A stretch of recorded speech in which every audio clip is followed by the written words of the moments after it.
It was quite by accident I discovered this incredible invasion of Earth by life forms from another planet. As yet, I haven't done anything about it. I can't think of anything to do. I wrote to the government, and they sent back a pamphlet on the repair and maintenance of frame houses. Anyhow, the whole thing is known. I'm not the first to discover it. Maybe it's even under control.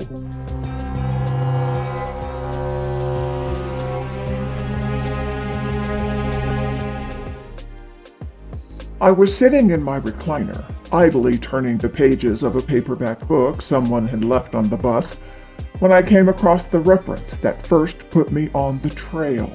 For a moment, I didn't respond. It took some time for the full import to sink in. After I'd understood, it seemed odd I hadn't noticed it right away.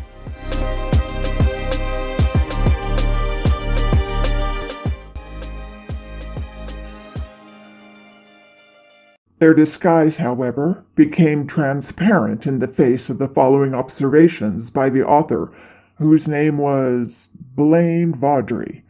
It was at once obvious Mr. Vaudrey knew everything. Knew everything, and was taking it in his stride. The line, and I tremble remembering it even now, read, "His eyes slowly roved about the room." Vague chills assailed me. I tried to picture the eyes. Did they roll like dimes? The passage was not clear. The eyes seemed to move through the air, not over the surface. Rather rapidly, apparently. No one in the story was surprised. That's what tipped me off. No sign of amazement, such as an outrageous thing.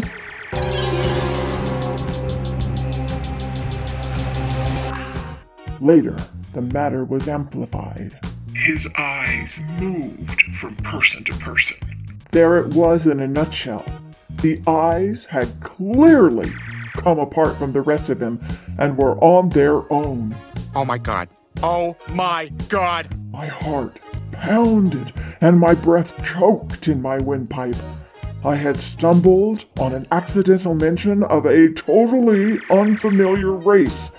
Yet, to the characters in the book, it was perfectly natural, which suggested they belonged to the same species.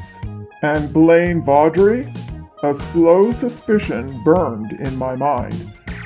He was taking it rather too easily in his stride.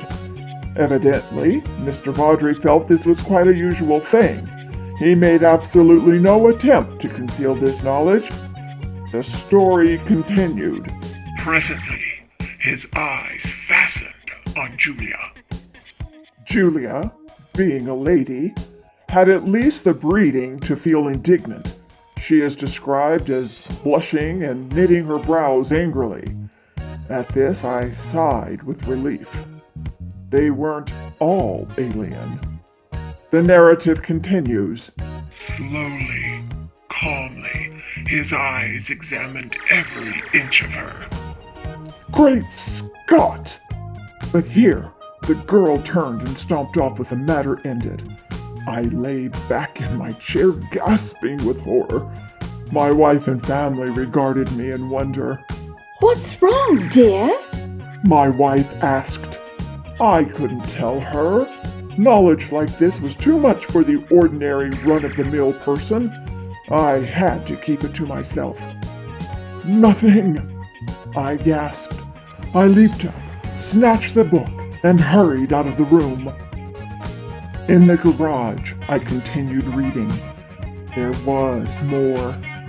Trembling, I read the next revealing passage.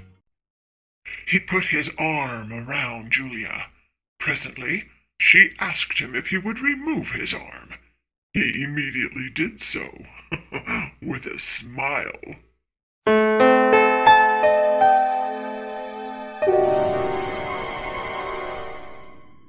It's not said what was done with the arm after the fellow had removed it. Maybe it was left standing upright in the corner. Maybe it was thrown away. I don't care. In any case, the full meaning was there, staring me right in the face. Here was a race of creatures capable of removing portions of their anatomy at will. Eyes, arms, and maybe more. Without batting an eyelash.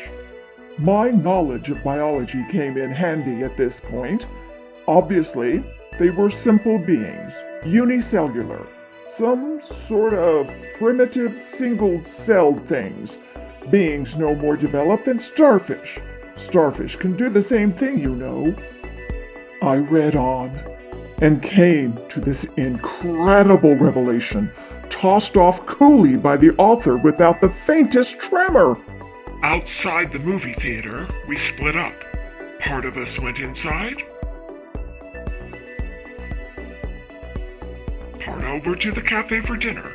No way! Binary fission, obviously. Binary fission, which means a single cell splitting into two cells. Splitting in half and forming two entities. I read on, hands nervous. I had really stumbled onto something here. My mind reeled as I made out this passage. I'm afraid there's no doubt about it. Poor Bibney had lost his head again. Which was followed by, And Bob says he has utterly no guts. Yet Bibney got around as well as the next person. The next person, however, was just as strange. He was soon described as Totally lacking in brains. There was no doubt of the thing in the next passage. Julia, whom I had thought to be the one normal person, reveals herself as also being an alien life form, similar to the rest. Quite deliberately, Julia had given her heart to the young man. It didn't relate what the final disposition of the organ was, but I didn't really care. It was evident Julia had gone right on living in her usual manner, like all the others in the book, without heart, arms, eyes, brains, abdomen, dividing up in two when the occasion demanded, without a qualm. Thereupon, she gave him her hand. I sickened. The rascal now had her hand as well as her heart. I shudder to think what he's done with them by this time. He took her arm. Not content to wait, he had to start dismantling her on his own. Flushing crimson, I slammed the book shut and leaped to my feet, but not in time to escape one last reference to those carefree bits of anatomy whose travels had originally thrown me on the track. Her eyes followed him all the way down the road and across the meadow. I rushed from the garage and back inside the warm house, as if the accursed things were following me. My wife and children were playing Monopoly in the kitchen. I joined them and played with frantic fervor, brow feverish. I had had enough of the thing. I want to hear no more about it. Let them come on. Let them invade Earth. I don't want to get mixed up in it. I have absolutely no stomach for it.